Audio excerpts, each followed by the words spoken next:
Hello every one.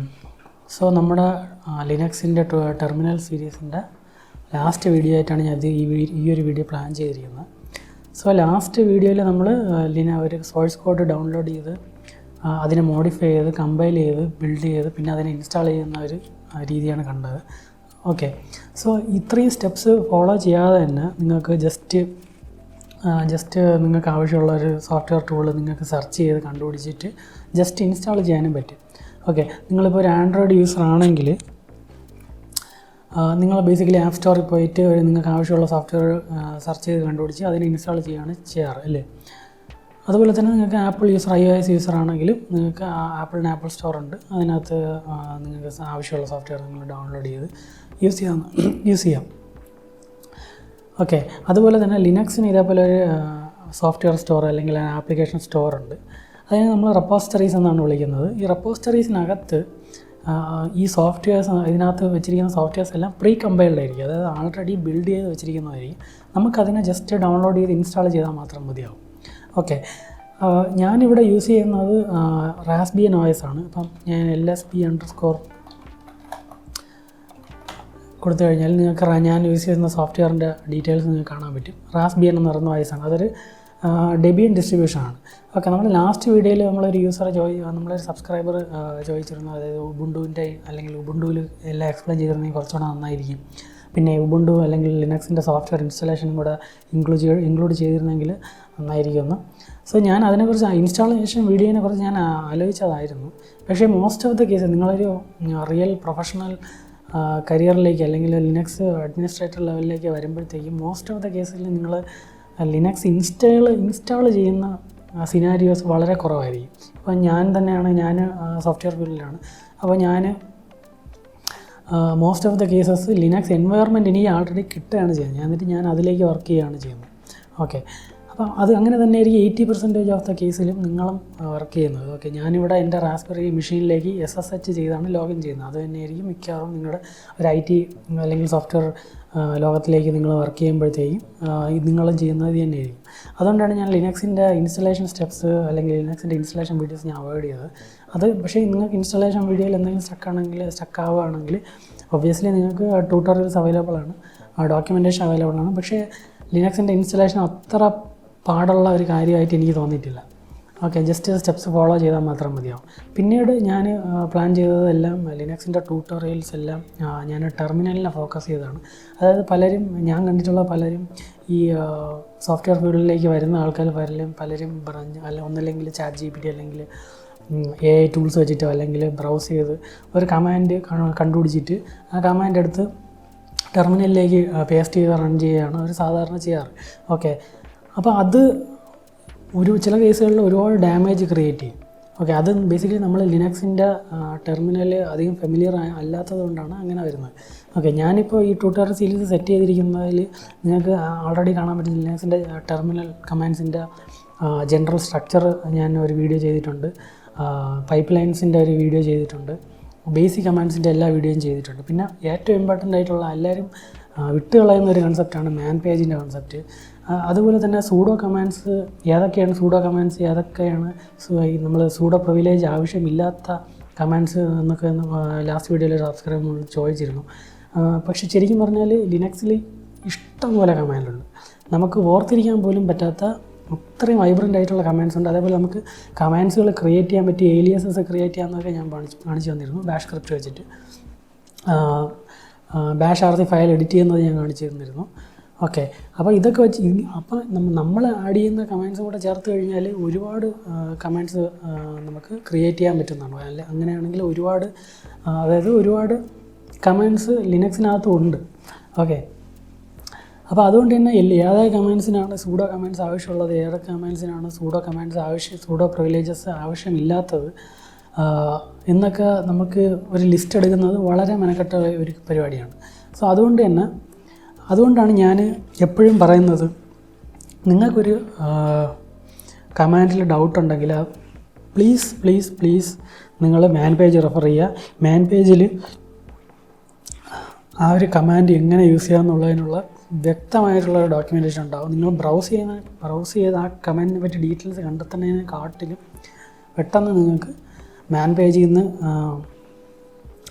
ആ ഒരു command എങ്ങനെ യൂസ് ചെയ്യാമെന്നും ആ കമാൻഡിൻ്റെ സെക്ഷൻ നോക്കിയിട്ട് അതിന് സൂഡോ പ്രിവിലേജസ് ആവശ്യമുണ്ടോ എന്നൊക്കെ നിങ്ങൾക്ക് കണ്ടുപിടിക്കാവുന്നതേ ഉള്ളൂ. ഓക്കെ, ഇപ്പോൾ മാൻ പേജിൽ ആ ഒരു ഡോക്യുമെൻറ്റേഷൻ ഇല്ലെങ്കിൽ, ഒരു കമാൻഡിന് ആ ഡോക്യുമെൻറ്റേഷൻ ഇല്ലെങ്കിൽ സർട്ടൺലി ഹെൽപ്പ് എന്ന് പറയുന്ന കമാൻഡ് നിങ്ങൾക്ക് യൂസ് ചെയ്യാവുന്നതാണ്. ഓക്കെ, അപ്പോൾ നമുക്ക് ബാക്ക് ടു ഈ വീഡിയോയുടെ ടോപ്പിക്ക്, അതായത് നമ്മുടെ സോഫ്റ്റ്വെയർ റെപ്പോസിറ്ററി, ലിനക്സിനകത്തുള്ള സോഫ്റ്റ്വെയർ റെപ്പോസിറ്ററീസിനെ കുറിച്ചുള്ള നമുക്ക് ടോപ്പിക്കിലേക്ക് പോകാം. അപ്പം അതിന് വേണ്ടിയിട്ട് ഞാനൊരു വെബ്സൈറ്റ് നിങ്ങൾക്ക് ഇൻട്രൊഡ്യൂസ് ചെയ്യാം. അതായത് ഈ ഒരു ലിങ്ക് ഞാൻ ഡിസ്ക്രിപ്ഷനിലേക്ക് കൊടുത്തയക്കാം. ഈ ഒരു വെബ്സൈറ്റിലേക്ക് വന്നു കഴിഞ്ഞാൽ ബേസിക്കലി റെപ്പോസിറ്ററീസ് എന്ന് പറയുന്നത് ഒരു സോഫ്റ്റ്വെയർ ബൈനറീസിൻ്റെ ഒരു ലൈബ്രറിയാണ്. ഓക്കെ, ഇതിനകത്ത് പ്രീ കമ്പൈൽ ചെയ്ത് ബിൽഡ് ചെയ്ത് വെച്ചിട്ടുള്ള ഓരോ സോഫ്റ്റ്വെയർസ് ഉണ്ട്. You just need to download and install. Command വെച്ചിട്ട് നമുക്ക് ഡൗൺലോഡ് ചെയ്ത് ഇൻസ്റ്റാൾ ചെയ്യാവുന്നതാണ്. ഓക്കെ, അപ്പോൾ ഞാനിപ്പോൾ ഉബുണ്ടുവിൻ്റെ റെപ്പോസിറ്ററീസാണ് ഞാൻ നിങ്ങൾക്ക് ഇൻട്രൊഡ്യൂസ് ചെയ്യുന്നത്. നിങ്ങളിപ്പോൾ ആർച്ച് ലിനക്സിലോ ഫെഡോറയിലൊക്കെയാണ് വർക്ക് ചെയ്യുന്നതെങ്കിൽ നിങ്ങൾ അവരുടെ ഡോക്യുമെൻറ്റേഷൻ ഫോളോ ചെയ്യുക. സർട്ടൻലി ലിനക്സ് എന്ന് പറയുന്നത് വെൽ ഡോക്യുമെൻറ്റഡ് ആയിട്ടുള്ള ഒരു OS ആണ്. ഓക്കെ, നിങ്ങൾക്ക് അതിൻ്റെ എല്ലാ ഡോക്യുമെൻറ്റേഷൻസും അവൈലബിൾ ആയിരിക്കും. ഇപ്പോൾ അധികം യൂസ് ചെയ്യാത്തൊരു ലിനക്സ് അല്ല, ലൈക്ക് ടെമ്പിൾ OS എന്നൊക്കെ പറയുന്ന OS ലിനക്സിനുണ്ട്. അതിനൊക്കെ ഡോക്യുമെൻറ്റേഷൻ വളരെ കുറവാണ്. ഓക്കെ, അതൊക്കെ ലെഗസി OSകളാണ്. അതിനൊക്കെ ഡോക്യുമെൻറ്റേഷൻ കുറവായിരിക്കും. പക്ഷേ ഈ പോപ്പുലറായിട്ടുള്ള ഉബുണ്ടു, മിൻറ്റ് ഇതുപോലെയുള്ള OSകൾക്ക് നിങ്ങൾക്ക് സർട്ടൻലി വെൽ ഡോക്യുമെൻറ്റഡ് ആയിട്ടുള്ള വെബ്സൈറ്റ്സ് നിങ്ങൾക്ക് അവൈലബിൾ ആയിരിക്കും. ഓക്കെ, ഞാനിവിടെ റെഫർ ചെയ്യുന്നത് ഉബുണ്ടു ആണ്, കാരണം നിങ്ങൾ മിക്കവരും ഉബുണ്ടു ആയിരിക്കും യൂസ് ചെയ്യുന്നത്. ഓക്കെ, അപ്പോൾ ഉബുണ്ടുവിൻ്റെ ഈ ഒരു വെബ്സൈറ്റിലേക്ക് വന്നു കഴിഞ്ഞാൽ നിങ്ങൾക്ക് ഇവിടെ ഇത്രയൊരു സെക്ഷൻസ് കാണാൻ പറ്റും. ഇതാണ് ഈ 4 എണ്ണമാണ് ഉബുണ്ടുവിൻ്റെ മെയിൻ ആയിട്ടുള്ള റെപ്പോസിറ്ററീസ്. ഓക്കെ, ഇതിൽ മെയിൻ എന്ന് പറയുന്ന ഈ റെപ്പോസിറ്ററി ബേസിക്കലി കനോണിക്കൽ എന്ന് പറയുന്ന കമ്പനി മെയിൻറ്റെയിൻ ചെയ്യുന്ന റെപ്പോസിറ്ററിയാണ്. ഇതിനകത്ത് വരുന്ന എല്ലാ സോഫ്റ്റ്വെയർസും ഫ്രീ ആയിരിക്കും, ഓപ്പൺ സോഴ്സ് ആയിരിക്കും. ഫ്രീ എന്ന് പറഞ്ഞാൽ ഫ്രീ ഓഫ് മണി എന്ന് ആവണമെന്നില്ല, അത് ഫ്രീഡം. അതായത് ഡൗൺലോഡ് ചെയ്ത സോഴ്സ് കോഡ് ഡൗൺലോഡ് ചെയ്യാൻ പറ്റും, സോഴ്സ് കോഡ് മോഡിഫൈ ചെയ്യാൻ പറ്റും, സോഴ്സ് കോഡ് ഡിസ്ട്രിബ്യൂട്ട് ചെയ്യാൻ പറ്റും. ഓക്കെ, അങ്ങനത്തെ ഫ്രീഡം എല്ലാം സപ്പോർട്ട് ചെയ്യാം. പിന്നെ ഓപ്പൺ സോഴ്സ് സോഫ്റ്റ്വെയർ ആണ്. ഓക്കെ, അതേപോലെ യൂണിവേഴ്സ് എന്ന് പറയുന്ന വേറെ റെപ്പോസിറ്ററി ഉണ്ട്. ഇതും ഫ്രീയും ഓപ്പൺ സോഴ്സുമാണ്. പിന്നെ യൂണിവേഴ്സ് എന്ന് പറയുന്ന ഒരു റെപ്പോസിറ്ററി ഉണ്ട്. അത് ഫ്രീ ആണ്, ഓപ്പൺ സോഴ്സാണ്. അതും പക്ഷേ വ്യത്യാസം എന്താണെന്ന് പറഞ്ഞാൽ അത് കമ്മ്യൂണിറ്റി മെയിൻറ്റൈൻഡ് ആണ്. അത് ഇൻഡിപെൻഡൻ്റ് ആയിട്ടുള്ള ഡെവലപ്പേഴ്സ് ഡെവലപ്പ് ചെയ്യുന്ന സോഫ്റ്റ്വെയർസാണ് ഇതിനകത്ത് വരുന്നത്. അവർ ഓപ്പൺ സോഴ്സ് ലൈസൻസിൽ ഡിസ്ട്രിബ്യൂട്ട് ചെയ്യുന്ന സോഫ്റ്റ്വെയർസാണ് ഈ യൂണിവേഴ്സ് എന്ന് പറയുന്ന റെപ്പോസിറ്ററിക്കകത്ത് വരുന്നത്. ഈ കനോണിക്കൽ എന്ന് പറയുന്ന കമ്പനിയാണ് ബേസിക്കലി ഉബുണ്ടു ഡെവലപ്പ് ചെയ്തത്, ഉബുണ്ടുവിനെ ബിൽഡ് ചെയ്ത് അവരാണ് ഈ ഉബുണ്ടുവിൻ്റെ മെയിൻ്റനൻസും പുതിയ പാച്ചസും പുതിയ അപ്ഗ്രേഡ്സ് എല്ലാം ക്രിയേറ്റ് ചെയ്യുന്നത് കനോണിക്കൽ എന്ന് പറയുന്ന കമ്പനിയാണ്. ഓക്കെ, ഈ കനോണിക്കൽ എന്ന് പറയുന്ന ഈ കമ്പനി, ഞാൻ ജസ്റ്റ് ഒരു ടിപ്പാണ്, ഈ കനോണിക്കൽ എന്ന് പറയുന്ന കമ്പനിയുടെ ജോബ് വേക്കൻസീസ് വരുമ്പോഴത്തേക്ക് അവർ പ്രിഫർ ചെയ്യുന്ന ആൾക്കാരെന്ന് പറയുന്നത് ഓപ്പൺ സോഴ്സ്, അതായത് ഓപ്പൺ സോഴ്സ് സോഫ്റ്റ്വെയറിലൊക്കെ, അതായത് എന്താണ് ഈ കമ്മിറ്റ്സ് അല്ലെങ്കിൽ ഡെവലപ്മെൻറ്റ് ആക്ടിവിറ്റീസ് ഓപ്പൺ സോഴ്സ് സോഫ്റ്റ്വെയറിലേക്ക് കോൺട്രിബ്യൂഷൻസ് നടത്തിയിട്ടുള്ള ആൾക്കാരെ ഭയങ്കര ഇഷ്ടമുള്ള കമ്പനിയാണ് കനോണിക്കൽ. ഓക്കെ, അതുകൊണ്ട് തന്നെ നിങ്ങൾ ഗിറ്റാബൊക്കെ അക്കൗണ്ട് ഉണ്ടെങ്കിൽ അതൊക്കെ നല്ല വെൽ മെയിൻറ്റൈൻഡ് ആയിട്ടുള്ള സോഫ്റ്റ്വെയർസ്, നിങ്ങൾ ഏതെങ്കിലും ഓപ്പൺ സോഴ്സ് സോഫ്റ്റ്വെയറിൽ വർക്ക് ചെയ്തിട്ടുണ്ടെങ്കിൽ അതൊക്കെ നിങ്ങളുടെ ഗിറ്റ്ലാബിൽ മെൻഷൻ ചെയ്യുക, ഗിറ്റ്ലാബ് അല്ലെങ്കിൽ ഗിറ്റ്ഹാബിൽ മെൻഷൻ ചെയ്യുക, they will love it. Okay, പിന്നെ റെസ്ട്രിക്റ്റഡ് എന്ന് പറയുന്ന ഒരു റെപ്പോസിറ്ററി ഉണ്ട്. ഇത് ബേസിക്കലി എന്ന് പറഞ്ഞാൽ തേർഡ് പാർട്ടി, അതായത് മറ്റ് കമ്പനീസ് ക്രിയേറ്റ് ചെയ്യുന്നത് തന്നെയാണ്. പക്ഷേ അവർ ഒരു പർട്ടിക്കുലർ ഹാർഡ്വെയറിന് വേണ്ടിയിട്ടുള്ള പർട്ടിക്കുലർ യൂസിന് വേണ്ടിയിട്ട്, അല്ലെങ്കിൽ ഈ നമ്മുടെ ഉബുണ്ടു എന്ന് പറയുന്ന സോഫ്റ്റ്വെയറിൻ്റെ ഹാർഡ്വെയറിനെ സപ്പോർട്ട് ചെയ്യാൻ വേണ്ടിയിട്ട് അവർ ബിൽഡ് ചെയ്ത് സപ്പോർട്ട് ചെയ്യുന്ന കുറേ സോഫ്റ്റ്വെയർസാണ് ഈ റെസ്ട്രിക്റ്റഡ് റെപ്പോസിറ്ററീസിനകത്ത് വരുന്നത്. ഫോർ എക്സാമ്പിൾ, നിങ്ങൾ എൻവിഡിയ എന്ന് പറയുന്ന കമ്പനി നിങ്ങൾക്ക് അറിയായിരിക്കും, അവർ ഗ്രാഫിക്സ് കാർഡ് പ്രൊവൈഡ് ചെയ്യുന്നതാണ്. അപ്പോൾ ഈ ഗ്രാഫിക്സ് കാർഡിന് അവർ കുറേ സോഫ്റ്റ്വെയർ കൊടുക്കുന്നു, അതായത് ഡ്രൈവർ സോഫ്റ്റ്വെയർ കൊടുക്കുന്നുണ്ട് അല്ലേ. ഈ ഡ്രൈവർ സോഫ്റ്റ്വെയർ നിങ്ങൾക്ക് ഫ്രീ ആയിട്ട് ഡൗൺലോഡ് ചെയ്യുക, ഇൻസ്റ്റാൾ ചെയ്യുക, യൂസ് ചെയ്യാം. പക്ഷേ ഇത് റീഡിസ്ട്രിബ്യൂട്ട് ചെയ്യാനും ഇതിൻ്റെ സോഴ്സ് കോഡൊന്നും നിങ്ങൾക്ക് അവൈലബിൾ ആയിരിക്കത്തില്ല. ഓക്കെ, അതുകൊണ്ട് തന്നെ ഞാൻ പറഞ്ഞു വന്നത് റെസ്ട്രിക്റ്റഡ് എന്ന് പറയുന്ന റെപ്പോസിറ്ററിക്കകത്ത് വരുന്ന സോഫ്റ്റ്വെയർ എല്ലാം ഓപ്പൺ സോഴ്സ് ലൈസൻസിൽ വരില്ല, ചിലത് റെസ്ട്രിക്ഷൻസ് ഉള്ളതായിരിക്കും. ഓക്കെ, പിന്നെയുള്ള ഒരു റെപ്പോസിറ്ററി എന്ന് പറഞ്ഞാൽ മൾട്ടിവേഴ്സ് എന്ന് പറയുന്ന റെപ്പോസിറ്ററിയാണ്. ഇതിനകത്ത് എല്ലാം ലീഗലായിരിക്കും, അതായത് കോപ്പിറൈറ്റ് റെസ്ട്രിക്ഷൻസ് ഉണ്ടാവും, ലീഗൽ റെസ്ട്രിക്ഷൻസ് ഉണ്ടാവും. അതായത് നിങ്ങൾ ഇത് പർച്ചേസ് ചെയ്യേണ്ടി വരുന്ന സോഫ്റ്റ്വെയർസാണ്, അല്ലെങ്കിൽ നിങ്ങൾക്ക് ചിലപ്പോൾ ഇത് ഫ്രീ ആയിട്ട് കിട്ടിയാൽ ഇത് ഒരു പർട്ടിക്കുലർ മെഷീനിന് വേണ്ടി ലൈസൻസ് ചെയ്തിട്ടുള്ളതായിരിക്കും. ഓക്കെ, അത് ആ ഒരു സോഫ്റ്റ്വെയർ ഡൗൺലോഡ് ചെയ്തിട്ട് നിങ്ങൾ വേറൊരു മെഷീനിൽ കൊണ്ട് ഇൻസ്റ്റാൾ ചെയ്യാൻ പറ്റത്തില്ല. ഓക്കെ, ഇപ്പോൾ ബേസിക്കലി എൻ്റർപ്രൈസ് എഡിഷൻ ആയിട്ട് വരുന്ന എല്ലാ സോഫ്റ്റ്വെയർസും ഈ മൾട്ടിവേഴ്സ് എന്ന് പറയുന്ന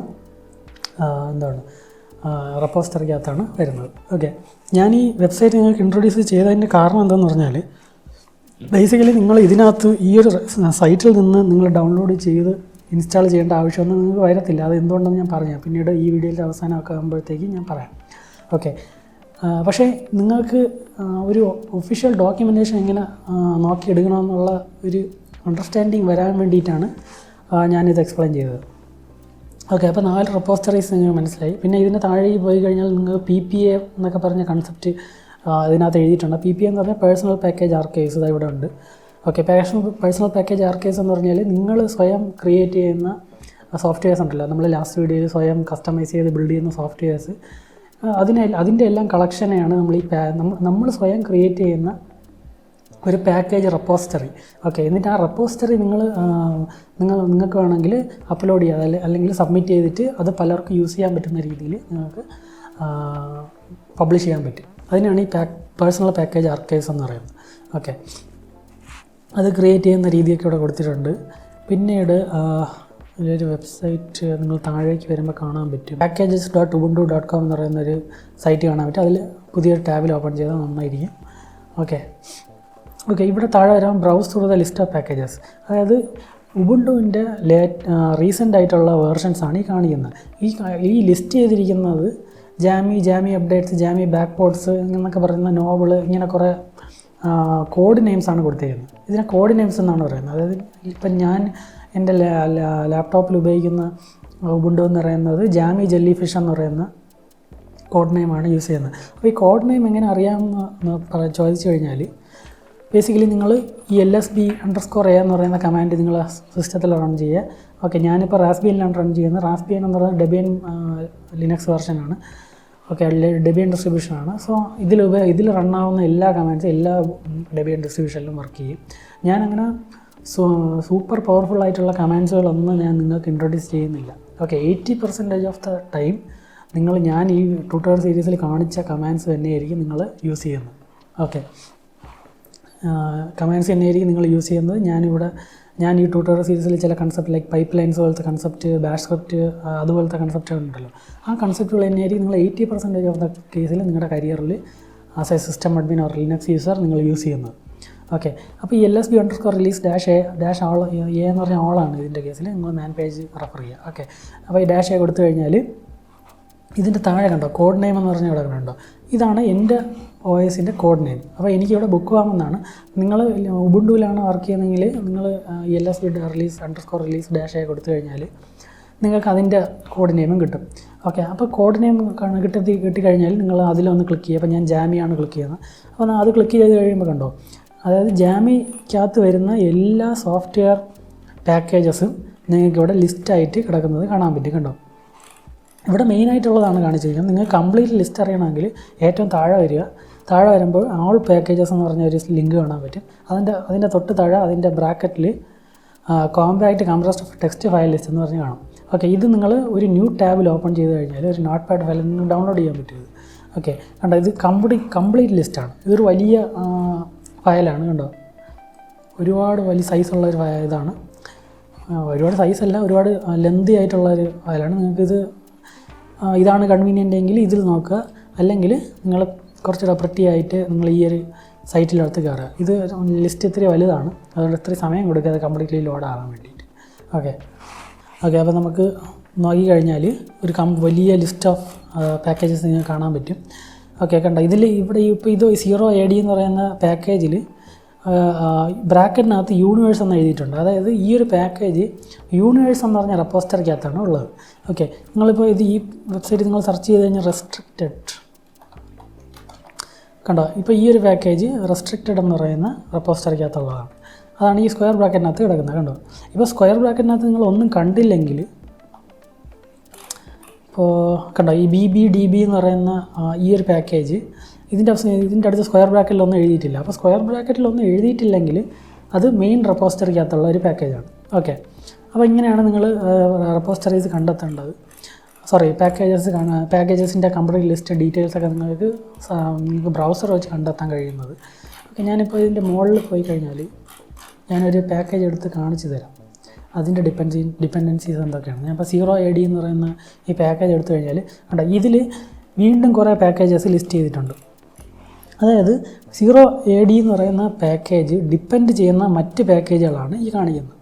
കണ്ടോ, ഇതിൽ ഇവിടെ ഒരു ലെജൻഡ് ഉണ്ട്. കണ്ടോ, റെഡ് ഡോട്ട് എന്ന് പറയുന്നത് ഡിപ്പെൻസ് ആണ്. അതായത് ഈ റെഡ് ഡോട്ട് അടുത്ത് കിടപ്പുള്ള പാക്കേജസുകളെല്ലാം മസ്റ്റായിട്ട് ഇൻസ്റ്റാൾ ചെയ്താൽ മാത്രമേ 0AD എന്ന് പറയുന്ന പാക്കേജ് നമുക്ക് വർക്ക് ചെയ്യാൻ പറ്റുള്ളൂ. ഓക്കെ, ഇപ്പോൾ ഞാനിപ്പോൾ DPKG എന്ന് പറയുന്ന പാക്കേജ് ഓപ്പൺ ചെയ്ത് കഴിഞ്ഞാൽ കണ്ടോ, ഇതിനകത്ത് ബ്ലൂ സ്ക്വയർ ബോക്സസ് എഴുതിയിട്ടുണ്ട്. അതായത് സജസ്റ്റ് എന്നാണ് അർത്ഥം. ഓക്കെ, ഇപ്പോൾ സജസ്റ്റ് ചെയ്യണമെന്ന് പറഞ്ഞാൽ അതായത് ഈ ബ്ലൂ ഡോട്ടിനടുത്ത് APT എന്ന് പറഞ്ഞ പാക്കേജ് ഉണ്ട് ഞങ്ങൾക്ക്. ഓക്കെ, അപ്പോൾ ഈ APT എന്ന് പറഞ്ഞാൽ ഡിപ്പെൻഡൻസി ഇല്ലാതെയും ഇത് വർക്ക് ചെയ്യും. പക്ഷേ സീംലെസ് ആയിട്ട് നമുക്ക് അതിനെ വർക്ക് ചെയ്യിപ്പിക്കണമെങ്കിൽ അവർ പറയുന്നത് APTയും DEB-SIG-Verify എന്ന് പറയുന്ന ഈ 2 പാക്കേജസും കൂടെ ഇൻസ്റ്റാൾ ചെയ്താൽ കുറച്ചുകൂടെ ഇൻസ്റ്റാളേഷൻ കുറച്ചുകൂടെ സീംലെസ് ആയിരിക്കും, അതിൻ്റെ വർക്കിംഗ് കുറച്ചുകൂടെ സീംലെസ് ആയിരിക്കും. പിന്നെ അതിനെ എൻഹാൻസ് ചെയ്യുന്ന പാക്കേജസ് ഉണ്ട്. ഓക്കെ, പിന്നെ താഴെ ഇതിൻ്റെ ഹാർഡ്വെയർ ഡീറ്റെയിൽസാണ് കൊടുത്തിരിക്കുന്നത്. AMD 64, AMD നിങ്ങളുടെ ലിനക്സ് വെർഷൻ അല്ലെങ്കിൽ നിങ്ങളുടെ ഹാർഡ്വെയർ എന്ത് ആർക്കിടെക്ചറാണെന്ന് അറിയാൻ വേണ്ടിയിട്ട് നിങ്ങൾ UNAME -M എന്ന് പറയുന്ന ഓപ്ഷൻ കൊടുത്താൽ മതി. കണ്ടോ, എനിക്കിപ്പോൾ ARM v7L എന്ന് പറയുന്ന ആർക്കിടെക്ചറാണ്. നിങ്ങളിത് കൊടുത്തു കഴിഞ്ഞാൽ നിങ്ങളിപ്പോൾ x86_64 എന്ന് പറയുന്ന രീതിയിലായിരിക്കും ചിലപ്പോൾ പ്രിൻ്റ് ചെയ്ത് വരുന്നത്. x86_64 എന്ന് പറഞ്ഞാൽ ബേസിക്കലി AMD 64 തന്നെയാണ്. ഓക്കെ, AMD 64-നാണ് x86_64 എന്ന് പറയുന്നത്. ഓക്കെ, അപ്പോൾ നിങ്ങൾക്ക് ഇതിൽ നിന്നൊക്കെ ഡീറ്റെയിൽസ് നിങ്ങൾക്ക് ഈ ഒരു സൈറ്റിൽ നിന്ന് പോയി നിങ്ങൾക്ക് കണ്ടെത്താൻ കഴിയുന്നതാണ്. സോ നിങ്ങൾക്കിപ്പോൾ സ്വാഭാവികമായിട്ട് വരുന്ന ഡൗട്ട് എന്താണെന്ന് പറഞ്ഞാൽ, ഇപ്പോൾ 0AD എന്ന് പറയുന്ന ഈ പാക്കേജ് ഇൻസ്റ്റാൾ ചെയ്യണമെങ്കിൽ ഞാൻ ആദ്യം പോയി ഈ ഡിപ്പെൻഡൻസീസിനെ എല്ലാം ഇൻസ്റ്റാൾ ചെയ്ത് അതിൻ്റെ ഡിപ്പെൻഡൻസീനെ ഇൻസ്റ്റാൾ ചെയ്ത് എന്നിട്ട് ഞാൻ ഈ 0ADനെ ഇൻസ്റ്റാൾ ചെയ്യണമെന്നുള്ള ഒരു ഡൗട്ട് നിങ്ങൾക്ക് വരാം. ശരിക്കും പറഞ്ഞാൽ അങ്ങനെയൊന്നും ചെയ്യേണ്ട ആവശ്യമില്ല. അതിന് വേണ്ടിയിട്ടാണ് പാക്കേജ് മാനേജേഴ്സ് നിങ്ങൾ സോഫ്റ്റ്വെയർ അതായത് OS നിങ്ങൾ ഇൻസ്റ്റാൾ ചെയ്യുമ്പോൾ തന്നെ നിങ്ങൾ ഒരു പാക്കേജ് മാനേജർ നിങ്ങൾക്ക് ബൈ ഡിഫോൾട്ട് ഇൻസ്റ്റാൾ ആവുന്നതാണ്. ഓക്കെ, ഞാൻ ആ പാക്കേജ് മാനേജറിൻ്റെ കാര്യം പറഞ്ഞു കഴിഞ്ഞാൽ കണ്ടോ, ഇവിടെ DPKG എന്ന് പറയുന്ന പാക്കേജ് ഇൻസ്റ്റാൾ ചെയ്യണമെങ്കിൽ അത് സജസ്റ്റ് ചെയ്യുന്നത് APT എന്ന് പറയുന്ന പാക്കേജ് മാനേജർ ഇൻസ്റ്റാൾ ചെയ്താൽ കുറച്ചുകൂടെ സീംലെസ് ആയിരിക്കും, കുറച്ചുകൂടെ എളുപ്പമായിരിക്കും ആ പാക്കേജ് ഇൻസ്റ്റാൾ ചെയ്യാൻ വേണ്ടിയിട്ട്. ഓക്കെ, അപ്പോൾ ഈ APT എന്ന് പറഞ്ഞാൽ അഡ്വാൻസ് പാക്കേജിങ് ടൂൾ എന്നാണ് ഇതിൻ്റെ ഫുൾ ഫോം. ഓക്കെ, അപ്പോൾ നിങ്ങളിപ്പോൾ ഉബുണ്ടു അല്ലെങ്കിൽ ഏതെങ്കിലും ഡെബിയൻ ഡിസ്ട്രിബ്യൂഷനിലുള്ള വരുന്ന ഏതെങ്കിലും ലിനക്സ് OS ഇൻസ്റ്റാൾ ചെയ്യുകയാണെങ്കിൽ നിങ്ങൾക്ക് APT packaging tool already installed ആയിരിക്കും. ഓക്കെ, അപ്പോൾ പാക്കേജ് മാനേജർ മനസ്സിലാക്കുന്നതിന് മുന്നേ ആയിട്ട് നിങ്ങൾ ഈ APT ക്യാഷ് എന്താണെന്ന് മനസ്സിലാക്കണം. നിങ്ങൾ ക്യാഷിങ് എന്ന് പറയുന്ന കൺസെപ്റ്റ് നിങ്ങളുടെ ബ്രൗസറിൽ വർക്ക് ചെയ്യുന്ന ബ്രൗസറിൽ നിങ്ങൾ ഓൾറെഡി കണ്ടിട്ടുണ്ട്. അതായത് ഇപ്പോൾ നിങ്ങൾ ഫേസ്ബുക്ക് എന്ന് പറഞ്ഞ സൈറ്റിൽ നിങ്ങൾ ആദ്യം ഫ്രഷ് ആയിട്ട് നിങ്ങളൊരു ബ്രൗസർ ഇൻസ്റ്റാൾ ചെയ്തിട്ട് അതിൽ ഫേസ്ബുക്ക് നിങ്ങൾ സെർച്ച് ചെയ്യുമ്പോൾ ചെറുതായിട്ട് സമയം എടുക്കും ഫേസ്ബുക്ക് എന്ന് പറയുന്ന ലിങ്ക് പേജ് ലോഡായി വരാൻ. പക്ഷേ രണ്ടാമത് നിങ്ങൾ ഒന്നുകൂടെ ആ ബ്രൗസറിൽ തന്നെ ഒന്നുകൂടെ ഫേസ്ബുക്ക് എന്ന് പറയുന്ന ലിങ്ക് സെർച്ച് ചെയ്ത് കഴിഞ്ഞാൽ പെട്ടെന്ന് അത് ലോഡാകും. അതിന് കാരണം എന്ന് പറഞ്ഞാൽ ഫസ്റ്റ് ടൈം ഇത് ആ ഒരു പേജ് കണ്ടെത്താൻ വേണ്ടി കുറേ സമയം എടുക്കും. കാരണം ആ ഒരു വെബ്സൈറ്റ് അതിൻ്റെ IP അഡ്രസ്സിലേക്ക് കൺവേർട്ട് ചെയ്ത് അതിൻ്റെ DNS ലുക്കപ്പ് ഒക്കെ നടത്തി ബ്രൗസർ അതായത് വെബ്സൈറ്റ് മൊത്തം സെർച്ച് ചെയ്ത് ആ ഒരു സൈറ്റ് എടുത്തുകൊണ്ട് നിങ്ങളുടെ മുന്നിൽ വരാൻ വേണ്ടിയിട്ട് കുറേ പരിപാടികളുണ്ട്. ഓക്കെ, ആ ഒരു കാര്യങ്ങളെല്ലാം രണ്ടാമത്തെ കേസിൽ നിങ്ങൾ രണ്ടാമത് വീണ്ടും facebook.com എന്ന് പറയുന്ന സൈറ്റ് സെർച്ച് ചെയ്യുമ്പോൾ ആവശ്യം വരത്തില്ല. കാരണം അതെല്ലാം റിസോൾവ് ചെയ്ത് നിങ്ങളുടെ ബ്രൗസറിൻ്റെ ക്യാഷിനകത്ത് സ്റ്റോർ ചെയ്ത് വെച്ചിരിക്കും. അതുകൊണ്ടാണ് നിങ്ങൾ രണ്ടാമത് ഈ സെയിം സൈറ്റ് വിസിറ്റ് ചെയ്യുമ്പോൾ ഇത്രയും സമയം എടുക്കാത്തത്. അതുപോലെ തന്നെ APTക്ക് ഒരു ക്യാഷ് ഉണ്ട്. അതായത് ഈ ക്യാഷ് എന്ന് പറയുന്നത് ബേസിക്കലി ഒരു ലോക്കൽ വെർഷൻ ഓഫ് APT ആണ്. അതായത് APT എന്ന് പറയുന്ന പാക്കേജ് മാനേജറിനകത്ത് വരുന്ന കാര്യങ്ങളാണ്, അതായത് ഹോസ്റ്റ് ചെയ്തിരിക്കുന്നത്, അതായത് വെബ്സൈറ്റിൽ ഹോസ്റ്റ് ചെയ്തിരിക്കുന്ന കാര്യങ്ങളാണ് ഈ കാര്യം ചെയ്തിരിക്കുന്നത്. ഓക്കെ, പക്ഷേ നമ്മൾ എപ്പോഴും വെബ്സൈറ്റിൽ പോയി ആ ഒരു പാക്കേജിനെ പറ്റിയുള്ള ഡീറ്റെയിൽസ് വെച്ച് ചെയ്തെടുക്കുന്നതിന് പകരം അതിൻ്റെ ഒരു കോപ്പി എന്ത് ചെയ്യണം, നമ്മൾ ലോക്കൽ റെപ്പോസിറ്ററിയിൽ സ്റ്റോർ ചെയ്ത് വെച്ചിരിക്കും. ഓക്കെ, അപ്പോൾ നമുക്ക് എപ്പോഴാണോ ഇത് ഇൻസ്റ്റാൾ ചെയ്യേണ്ട ആവശ്യം വരുന്നത് അപ്പോൾ നമ്മൾ ആ ഒരു ലോക്കൽ എ പി ക്യാഷിൽ നിന്ന് എടുത്ത് ഇൻസ്റ്റാൾ ചെയ്താൽ മാത്രം മതിയല്ലോ. അപ്പോൾ ക്യാഷിൽ നിന്ന് ഇൻസ്റ്റാൾ ചെയ്യുമ്പോഴുള്ള ഒരു ഗുണം എന്തെന്ന് പറഞ്ഞാൽ അത് ഫാസ്റ്ററായിട്ട് ഇൻസ്റ്റാൾ ആവും. രണ്ടാമത്തെ ഗുണം എന്തെന്ന് പറഞ്ഞാൽ നിങ്ങൾക്ക് ഇൻ്റർനെറ്റിൻ്റെ ആവശ്യവും വരത്തില്ല. ഓക്കെ, അപ്പോൾ നമുക്ക് എ പി ടി ക്യാഷിൻ്റെ കാര്യങ്ങളാണ്. അപ്പോൾ എ പി ടി ക്യാഷ് അറിയാൻ വേണ്ടിയിട്ട് ക്യാഷ് ഷോ നമുക്ക് വിം എന്ന് പറയുന്ന പാക്കേജ് വെക്കാം. അപ്പം അല്ലെങ്കിൽ നമുക്ക് സെർച്ച് ചെയ്യാമല്ലോ. സെർച്ച് വിം എന്ന് പറയുന്ന എഡിറ്ററാണ് നമ്മൾ നേരത്തെ ഇൻസ്റ്റാൾ ചെയ്തതാണ്.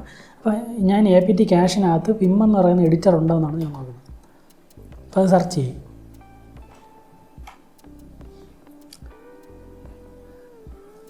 കണ്ടോ, ഇതിപ്പോൾ സെർച്ച് ചെയ്ത് കംപ്ലീറ്റ് അത് വിം എന്ന് പറയുന്ന ടേം വരുന്ന എല്ലാ പാക്കേജസും അത് ക്യാഷിൽ നിന്ന് തപ്പിയെടുത്തുകൊണ്ട് വന്നിട്ടുണ്ട്. ഓക്കെ, നമുക്ക് ഇതിൽ നിന്ന് സെർച്ച് ചെയ്ത് കണ്ടുപിടിക്കണം ഭയങ്കര പാടുള്ള കാര്യമാണ്. ഇനി നമുക്ക് വിം എന്ന് പറയുന്ന പാക്കേജ് നമുക്ക് എന്തായാലും ആ പേര് തന്നെയാണല്ലോ, അതുകൊണ്ട് നമുക്ക് A P T dash cash show എന്ന് പറയുന്നത് ഒരു പർട്ടിക്കുലർ പാക്കേജിൻ്റെ ഡീറ്റെയിൽസ് നിങ്ങൾക്ക് അറിയണമെങ്കിൽ ഷോ എന്ന് പറയുന്ന കമാൻഡ് കൊടുക്കുക. ഷോ വിം എന്ന് പറഞ്ഞ് കൊടുത്തു കഴിഞ്ഞാൽ നിങ്ങൾക്ക് ആ ഒരു പാക്കേജിൻ്റെ ഡീറ്റെയിൽസ് കാണാൻ പറ്റും. കണ്ടോ, ഇത് പാക്കേജിൻ്റെ പേര് വിം എന്നാണ്, അതിൻ്റെ ഏത് വെർഷനാണ്, അത് ഏത് ആർക്കിടെക്ചറാണ്, അതെല്ലാം എഴുതിയിട്ടുണ്ട്. ഇതിൽ നിങ്ങൾ ഉബുണ്ടുവിലാണ് നിങ്ങൾ ഈ കമാൻഡ് റൺ ചെയ്യുന്നതെങ്കിൽ ഈ സെക്ഷനകത്ത് ചിലപ്പോൾ ചില കേസുകളിൽ ഞാൻ കണ്ടിട്ടുള്ളത് അങ്ങനെയാണ്. സെക്ഷൻ എന്ന് പറയുന്ന ഈ ഒരു ഏരിയയിൽ നിങ്ങൾ ഏത് റെപ്പോസിറ്ററിയിൽ നിന്നുള്ള പാക്കേജാണ് ഇൻസ്റ്റാൾ ചെയ്തതെന്നാണ് ഇതിനകത്ത് കാണിക്കുന്നത്. അപ്പോൾ ഞാൻ റാസ്ബെറിയാണ് യൂസ് ചെയ്യുന്നത്. റാസ്ബെറി എന്ന് പറയുന്ന OS ആണ്. അതുകൊണ്ടാണ് ഇത് എഡിറ്റർ എന്ന് പറയുന്ന സെക്ഷനിലുള്ള സോഫ്റ്റ്വെയറാണ് ഈ വിം എന്ന് പറയുന്ന സോഫ്റ്റ്വെയർ പെടുന്നത്. ഓക്കെ, നിങ്ങൾ ഇതിപ്പോൾ ഉബുണ്ടുവിലാണ് നോക്കുന്നതെങ്കിൽ ചിലപ്പോൾ ഇത് യൂണിവേഴ്സ് റെസ്ട്രിക്റ്റഡ് അല്ലെങ്കിൽ മെയിൻ എന്ന് പറയുന്ന ആ ഒരു സെക്ഷൻ ഉണ്ടല്ലോ, റെപ്പോസിറ്ററി സെക്ഷൻ, അതായിരിക്കും ചിലപ്പോൾ ഇതിനകത്ത് കാണിക്കുന്നത്. ഓക്കെ, അത് മനസ്സിൽ വെച്ചേക്കാം. പിന്നെ നമുക്ക് വേറൊരു കാര്യം എന്ന് പറഞ്ഞാൽ അതേപോലെ ഈ എ പി ടി റെപ്പോസിറ്ററിക്കകത്തുള്ള പാക്കേജസ് ഉണ്ടല്ലോ, ഇത് നമ്മൾ അപ്ഡേറ്റ് ചെയ്ത് വയ്ക്കണം. അല്ലെങ്കിൽ നമ്മൾ എന്ത് പറ്റുമെന്ന് പറഞ്ഞാൽ നമ്മൾ ഈ വെബ്സൈറ്റിൽ ഈ പാക്കേജ് പുതിയ വെർഷനിലോട്ട് വന്നതാണ്, പക്ഷേ നമ്മുടെ ക്യാഷിൽ ഇപ്പോഴും ഇത് പഴയ വെർഷനാണ്. ഓക്കെ, അപ്പം നമുക്ക് ഇത് അപ്ഡേറ്റ് ചെയ്ത് വയ്ക്കണം. അത് ക്യാഷിൽ ഇത് അപ്ഡേറ്റ് ചെയ്ത് വയ്ക്കണമെങ്കിൽ നമ്മൾ ഇത് pseudo A P T update എന്ന് പറയുന്ന കമാൻഡ് കൊടുക്കണം. അതായത് pseudo A P T update. ചില കേസുകളിൽ നിങ്ങൾ A P T dash get space update എന്ന് പറഞ്ഞ് കൊടുക്കേണ്ടത്. അത് പഴയ വെർഷൻ എ പി ടിക്കാണ്. നിങ്ങൾ അങ്ങനെ പഴയ ഏതെങ്കിലും ലിനക്സ് വെർഷനാണ് ഉപയോഗിക്കുന്നതെങ്കിൽ A P T dash get കൊടുക്കുക. ഞാൻ pseudo A P T update എന്ന് പറയുന്ന കമാൻഡ് കൊടുക്കുകയാണ്. ഓക്കെ, ക്യാഷൊക്കെ അപ്ഡേറ്റ് ചെയ്യണമെങ്കിൽ നിങ്ങൾ എപ്പോഴും സൂഡോ പ്രിവിലേജസ് ആണോ, എപ്പോഴും എന്തെങ്കിലും ഇൻസ്റ്റാൾ ചെയ്യണമെങ്കിൽ നിങ്ങൾക്ക് സൂഡോ പ്രിവിലേജസ് ആവശ്യമുണ്ട്.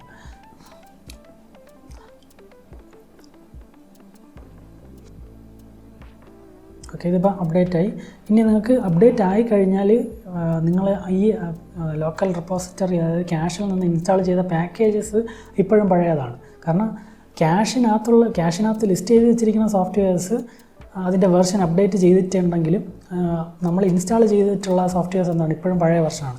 പക്ഷേ ആ ഇൻസ്റ്റാൾ ചെയ്തിട്ടുള്ള സോഫ്റ്റ്വെയർസ് നമ്മൾ ഈ ക്യാഷിനകത്ത് പറഞ്ഞേക്കുന്ന ആ ഒരു വെർഷൻ നമ്പറിലേക്ക് അപ്ഗ്രേഡ് ചെയ്യണമെങ്കിൽ നമ്മൾ സൂഡോ എ പി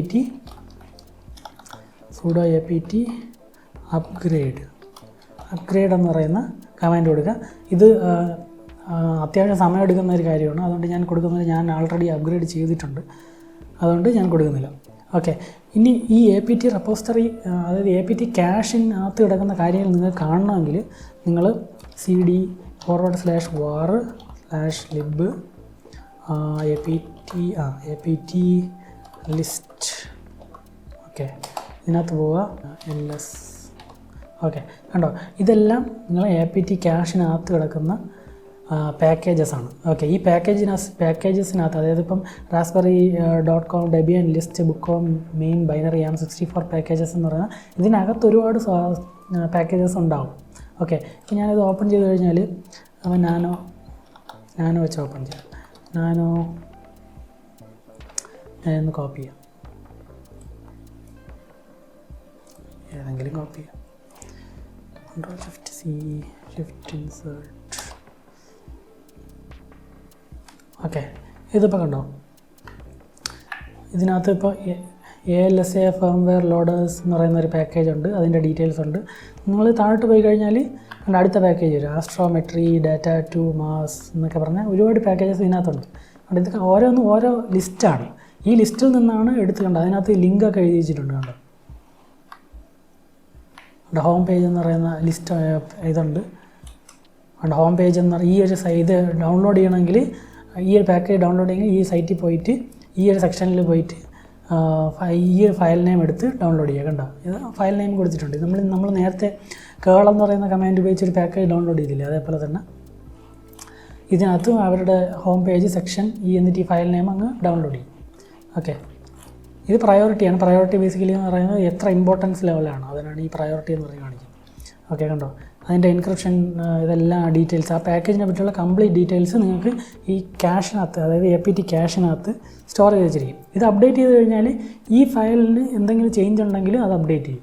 കണ്ടോ, അതായത് പുതിയതായിട്ട് എന്തെങ്കിലും പാക്കേജസ് നിങ്ങൾക്ക് ഇതിനകത്തോട്ട് ആഡ് ചെയ്യണമെങ്കിൽ ഈ sudo apt അപ്ഡേറ്റ് കൊടുത്തു കഴിഞ്ഞാൽ ഇതിനകത്തേക്ക് അത് ഓട്ടോമാറ്റിക്കലി ആഡാവും. ഓക്കെ, ഞാനിപ്പോൾ ഇതിൽ നിന്ന് എക്സിറ്റ് ചെയ്യാം. ഓക്കെ, അപ്പോൾ ഇങ്ങനെയാണ് നിങ്ങൾ പാക്കേജസ് അപ്ഡേറ്റ് ചെയ്യുന്നതും ക്യാഷ് അപ്ഡേറ്റ് ചെയ്യുന്നത്, ക്യാഷിൽ നിന്ന് ഇൻസ്റ്റാൾ ചെയ്യുന്നത്. ഓക്കെ, ഇനി ഇൻസ്റ്റാൾ ചെയ്യാൻ വേണ്ടി വലിയ പാടൊന്നുമില്ല. ഓക്കെ, അപ്പോൾ എപ്പോഴും ഇൻസ്റ്റാൾ ചെയ്യണമെങ്കിൽ നമ്മൾ sudo കമാൻഡ് കൊടുക്കണം. കാരണം sudo കമാൻഡ് വെച്ച് നമ്മൾ ബേസിക്കലി നമ്മൾ ഇൻസ്റ്റാൾ ചെയ്യുമ്പോഴത്തേക്കും ഫയൽ സിസ്റ്റം ആക്സസ് ആവശ്യമുണ്ട്. അതുകൊണ്ടാണ് നമ്മൾ sudo കമാൻഡ് കൊടുക്കുന്നത്. അപ്പോൾ അതുകൊണ്ട് തന്നെ sudo കമാൻഡ് വെച്ചിട്ട് തന്നെ നമ്മളെപ്പോഴും ഇൻസ്റ്റലേഷനും അൺഇൻസ്റ്റലേഷനും ചെയ്യുന്നത്, അതേപോലെ അപ്ഡേഷനും അപ്ഗ്രേഡേഷനും ചെയ്യുന്നതും sudo പ്രിവിലേജ് വെച്ച് മാത്രമായിരിക്കും. ഓക്കെ, അപ്പോൾ നമ്മൾ sudo apt install എന്ന് പറയുന്ന കമാൻഡാണ് നമ്മൾ ഇൻസ്റ്റാൾ ചെയ്യാൻ വേണ്ടി യൂസ് ചെയ്യുന്നത്. അപ്പോൾ ഇൻസ്റ്റാൾ ചെയ്യാൻ വേണ്ടി ഇത്രയും കമാൻഡ് കൊടുക്കുക. എന്നിട്ട് നിങ്ങൾ പാക്കേജ് നെയിം കൊടുക്കുക. നമ്മൾ നേരത്തെ വിം ഇൻസ്റ്റാൾ ചെയ്ത പോലെ sudo apt install vim എന്ന് പറയുന്ന കമാൻഡ് കൊടുത്ത് കഴിയുമ്പോഴത്തേക്കും അത് നിങ്ങൾക്ക് ഇൻസ്റ്റാൾ ആവും. ഓക്കെ, ഞാനിവിടെ ആൾറെഡി ഇൻസ്റ്റാൾ ചെയ്തിട്ടുണ്ട്, അതുകൊണ്ട് ഞാൻ ഇൻസ്റ്റാൾ ചെയ്യുന്നില്ല, നിങ്ങൾക്ക് ഇൻസ്റ്റാൾ ചെയ്യാവുന്നതാണ്. ഓക്കെ, അപ്പോൾ നമ്മൾ ഇൻസ്റ്റലേഷൻ ചെയ്തതുപോലെ നമുക്കിനി അൺഇൻസ്റ്റലേഷനും ഇവിടെ നമുക്കൊന്ന് പഠിക്കാം. അൺഇൻസ്റ്റലേഷനും കുറേ കൺസെപ്റ്റുകളുണ്ട്. അതായത് ഇപ്പോൾ ഞാൻ വിം എന്ന് പറയുന്ന സോഫ്റ്റ്വെയർ, അതായത് നമ്മുടെ ടെക്സ്റ്റ് എഡിറ്റർ നിങ്ങൾക്കറിയാം, ഞാൻ ഇതിനകത്ത് ഇൻസ്റ്റാൾ ചെയ്തിട്ടുണ്ട്. അപ്പോൾ അത് അൺഇൻസ്റ്റാൾ ചെയ്യണമെങ്കിൽ, അപ്പോൾ അതായത് അൺഇൻസ്റ്റലേഷൻ, ഇൻസ്റ്റലേഷൻ, അപ്ഡേഷൻ, അപ്ഗ്രേഡേഷൻ, ഇതിനെല്ലാം sudo കമാൻഡ്സ് വേണം, sudo പ്രിവിലേജ് വേണമെന്ന് ഞാൻ പറഞ്ഞിരുന്നു. അപ്പോൾ ഇതിനും അൺഇൻസ്റ്റലേഷനും sudo പ്രിവിലേജ് വേണം. sudo apt റിമൂവ് എന്ന് പറയുന്ന കമാൻഡ് ഉണ്ട്. റിമൂവ് വെച്ച് വിം നമുക്ക് റിമൂവ് ചെയ്യാം, അതൊരു ഓപ്ഷനാണ്. പക്ഷേ റിമൂവ് വെച്ച് നമ്മൾ വിം അൺഇൻസ്റ്റാൾ ചെയ്ത് കഴിഞ്ഞാൽ അതിൻ്റെ കോൺഫിഗറേഷൻ ഫയൽസ്, അതിൻ്റെ സേവ്ഡ് പ്രിഫറൻസുകൾ, ഡിപ്പെൻഡൻസികൾ, ഇതൊന്നും റിമൂവ് ആയി പോകത്തില്ല. ജസ്റ്റ് സോഫ്റ്റ്വെയർ അൺഇൻസ്റ്റാൾ ചെയ്ത് മാത്രമേ പോകത്തുള്ളൂ.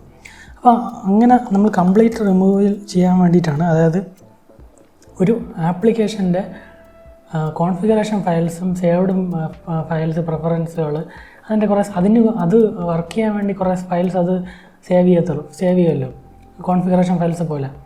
അപ്പോൾ ആ ഫയൽസും റിമൂവ് ചെയ്യാൻ വേണ്ടിയിട്ടൊക്കെയാണ് നമ്മൾ പർജ് എന്ന് പറയുന്ന കമാൻഡ് യൂസ് ചെയ്യുക. അപ്പോൾ പർജ് വിം എന്ന് പറഞ്ഞ് കൊടുത്തു കഴിഞ്ഞാൽ നമുക്ക് വിം ഒരു ആപ്ലിക്കേഷനെ കംപ്ലീറ്റ് ആയിട്ട് റിമൂവ് ചെയ്യാൻ പറ്റും. ഓക്കെ, ഇപ്പോൾ ഞാൻ യെസ് കൊടുക്കുക.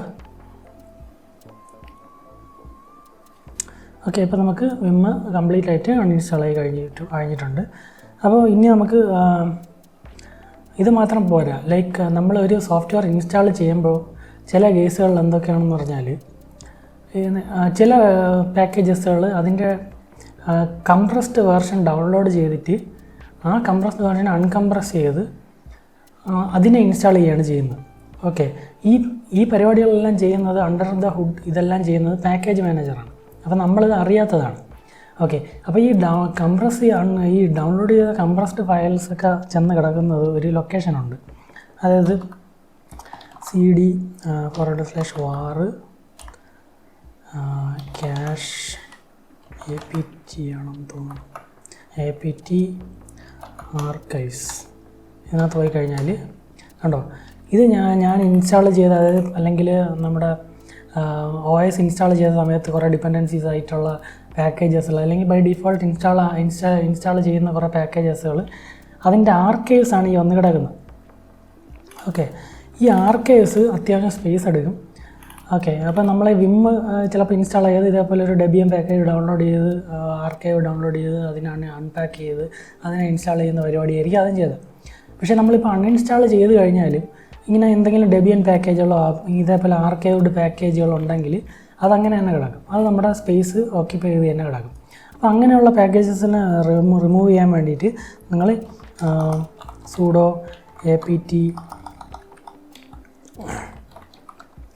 apt clean എന്ന് പറയുന്ന ഒരു കമാൻഡ് ഉണ്ട്. ഈ കമാൻഡ് കൊടുത്തു കഴിഞ്ഞാൽ കംപ്ലീറ്റ് ആയിട്ട് ഈ ഡെബിയൻ പാക്കേജുകൾ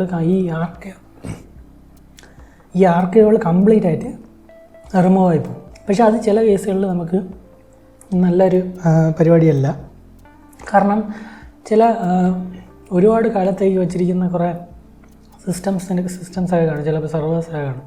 അപ്പോൾ അവർ ചിലപ്പോൾ ഓഫ്ലൈൻ മോഡിൽ ഇൻസ്റ്റലേഷനോ അല്ലെങ്കിൽ ആർക്കൈവ്സ് അവർ പർപ്പസ്ഫുള്ളി ആർക്കൈവ്സ് മെയിൻറ്റെയിൻ ചെയ്യുന്ന നെസസിറ്റീസും നമുക്ക് റിയൽ വേൾഡിലുണ്ട്. അപ്പോൾ അതുകൊണ്ട് നമ്മൾ കംപ്ലീറ്റ് ആയിട്ട് ഈ ആർക്കൈവ്സ് കംപ്ലീറ്റ് ആയിട്ട് റിമൂവ് ചെയ്യില്ല. കാരണം എന്താ വെച്ചാൽ ചില പാക്കേജസുകൾ ഇൻസ്റ്റാൾ ചെയ്തിട്ടുണ്ടായിരിക്കും, ആ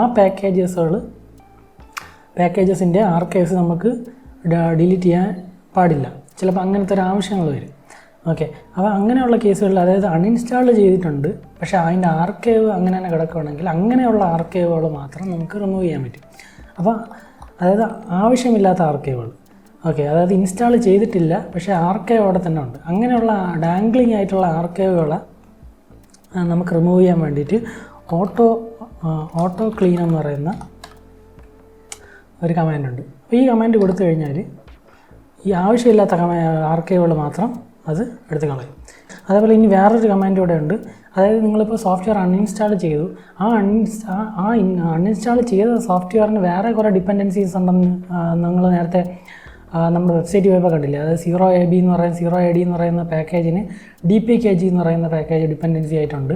അപ്പോൾ ഈ DPKG എന്ന് പറയുന്ന പാക്കേജ് നമ്മൾ ചിലപ്പം നമുക്ക് അറിഞ്ഞൂടാ, അതായത് ഏതൊക്കെ ഡിപ്പെൻഡൻസീസ് ആണ് ഇവർ നമ്മൾ അൺഇൻസ്റ്റാൾ ചെയ്ത പാക്കേജിനുള്ളതെന്ന് നമുക്കറിയത്തില്ല.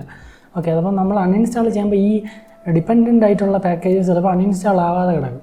ഓക്കെ, അപ്പോൾ അത് നമ്മുടെ സിസ്റ്റത്തിൽ സ്പേസ് ഓക്യുപ്പൈ ചെയ്യും. അപ്പോൾ അതിന് വേണ്ടി അങ്ങനെയുള്ള പാക്കേജ്, അതായത് ഡാംഗ്ലിംഗ് ആയിട്ടുള്ള ഡിപ്പെൻഡൻസീസിനെ റിമൂവ് ചെയ്യാൻ വേണ്ടിയിട്ട് sudo apt auto remove എന്ന് പറഞ്ഞ കമാൻഡ് കൊടുത്തു കഴിഞ്ഞാൽ അതിപ്പോൾ അൺഇൻസ്റ്റാൾ ആയി പോകും. അപ്പോൾ ഇത്രയും പാക്കേജസുകൾ അത് കണ്ടുപിടിച്ചു വേണ്ട, ഡാംഗ്ലിംഗ് ആയിട്ട് കിടക്കുന്ന ഇത്രയും പാക്കേജുകളുണ്ട്. ഓക്കെ, അപ്പോൾ അത് അൺഇൻസ്റ്റാൾ ആയി പോയിട്ടുണ്ട്. ഇപ്പോൾ നിങ്ങൾക്ക് ആ ക്ലീൻ എന്ന് പറയുന്ന കമാൻഡൂടെ ഞാൻ ഒന്നുകൂടെ കാണിച്ചു തരാം. അപ്പോൾ അതെങ്ങനെയാണ് വർക്ക് ചെയ്യുന്നത്. sudo apt clean. ഓക്കെ, ഇനി ഞാൻ എല്ലാം കൊടുത്തു കഴിഞ്ഞാൽ ഉണ്ടോ ഇവിടെ അപ്പോൾ ഒന്നുമില്ല, ആർക്കൈവ്സുകളെല്ലാം കംപ്ലീറ്റ്ലി റിമൂവ് ചെയ്ത് കഴിഞ്ഞു. ശരിക്കും ഇത് നിങ്ങൾ ചെയ്യരുത്, എപ്പോഴും ഓട്ടോ ക്ലീൻ തന്നെ കൊടുക്കുക. നിങ്ങൾ കൊടുക്കേണ്ട ആവശ്യമുണ്ടെങ്കിൽ, കാരണം ചില കേസുകളിൽ നിങ്ങൾ ആർക്കൈവ്സ് മെയിൻറ്റെയിൻ ചെയ്യേണ്ട ആവശ്യം വരും, അതുകൊണ്ടാണ് അങ്ങനെ ചെയ്യുന്നത്. ഓക്കെ, sudo apt ക്ലീൻ കൊടുത്തു കഴിഞ്ഞാൽ ഇപ്പോൾ എനിക്കിപ്പോൾ ഇതൊരു എൻ്റെ കയ്യിലൊരു പഴയ റാസ്ബെറി പൈ ഉണ്ടായിരുന്നു, അതുകൊണ്ടാണ് എനിക്കാണെങ്കിൽ ഇത് ഇങ്ങനെ മെയിൻറ്റെയിൻ ചെയ്യേണ്ട ആവശ്യമൊന്നുമില്ല, അതുകൊണ്ടാണ് ഞാൻ ധൈര്യമായിട്ട് ക്ലീൻ കൊടുത്തത്. നിങ്ങൾ ക്ലയൻറ്റിൻ്റെ സെർവേഴ്സിലൊന്നും ഇങ്ങനെ കമാൻഡ് കൊടുക്കരുത്. നിങ്ങൾ ബ്രൗസ് ചെയ്യുമ്പോൾ, അതായത് ChatGPT എടുത്തൊക്കെ ചെയ്യുമ്പോഴത്തേക്ക് ChatGPT ആദ്യം ഈ ഒരു കമാൻഡൊക്കെ എടുത്ത് തരും. അപ്പം ഇത് അറിഞ്ഞുകൂടാത്ത ഒരാളാണെങ്കിൽ ഇത് കോപ്പി ചെയ്ത് അതുപോലെ പേസ്റ്റ് ചെയ്ത് ആർക്കൈവ്സ് ചിലപ്പോൾ റിമൂവ് ചെയ്യും. അവസാനം കോഡ് റിവ്യൂ അല്ലെങ്കിൽ നിങ്ങളുടെ സെർവർ മെയിൻ്റനൻസ് ഒക്കെ വരുമ്പോഴത്തേക്കും ഇങ്ങനത്തെ ആർക്കൈവ്സ് ഒന്നും കാണാനില്ല എന്നൊക്കെ പറഞ്ഞ് റിപ്പോർട്ടൊക്കെ അടിച്ചു വന്ന് വരും. ഓക്കെ, അതുകൊണ്ട് നിങ്ങൾ സൂക്ഷിക്കുക. സോ ഇതാണ് നമ്മുടെ last video, tutorial series last video. ഞാൻ മെയിനായിട്ടുള്ള ടോപ്പിക്സ് എല്ലാം കവർ ചെയ്തിട്ടുണ്ടെന്നാണ് എൻ്റെ വിശ്വാസം. ഇനി ഏതെങ്കിലും ടോപ്പിക്ക് നിങ്ങൾക്ക് ആവശ്യമുള്ളതായിട്ട് തോന്നുന്നുണ്ടെങ്കിൽ നിങ്ങൾ കമൻറ്റിൽ അറിയിക്കുക. പിന്നെ നിങ്ങൾക്ക് വീഡിയോ മനസ്സിലായി ഇഷ്ടപ്പെട്ടെങ്കിൽ ലൈക്ക് ചെയ്യുക. എന്തെങ്കിലും ഡൗട്ട് ഉണ്ടെങ്കിൽ കമൻറ്റ് സെക്ഷനിൽ അറിയിക്കുക. ഞാൻ എൻ്റെ മാക്സിമം റെസ്പോണ്ട് ചെയ്യാൻ തന്നെ നോക്കും. So thank you for watching. Bye everyone.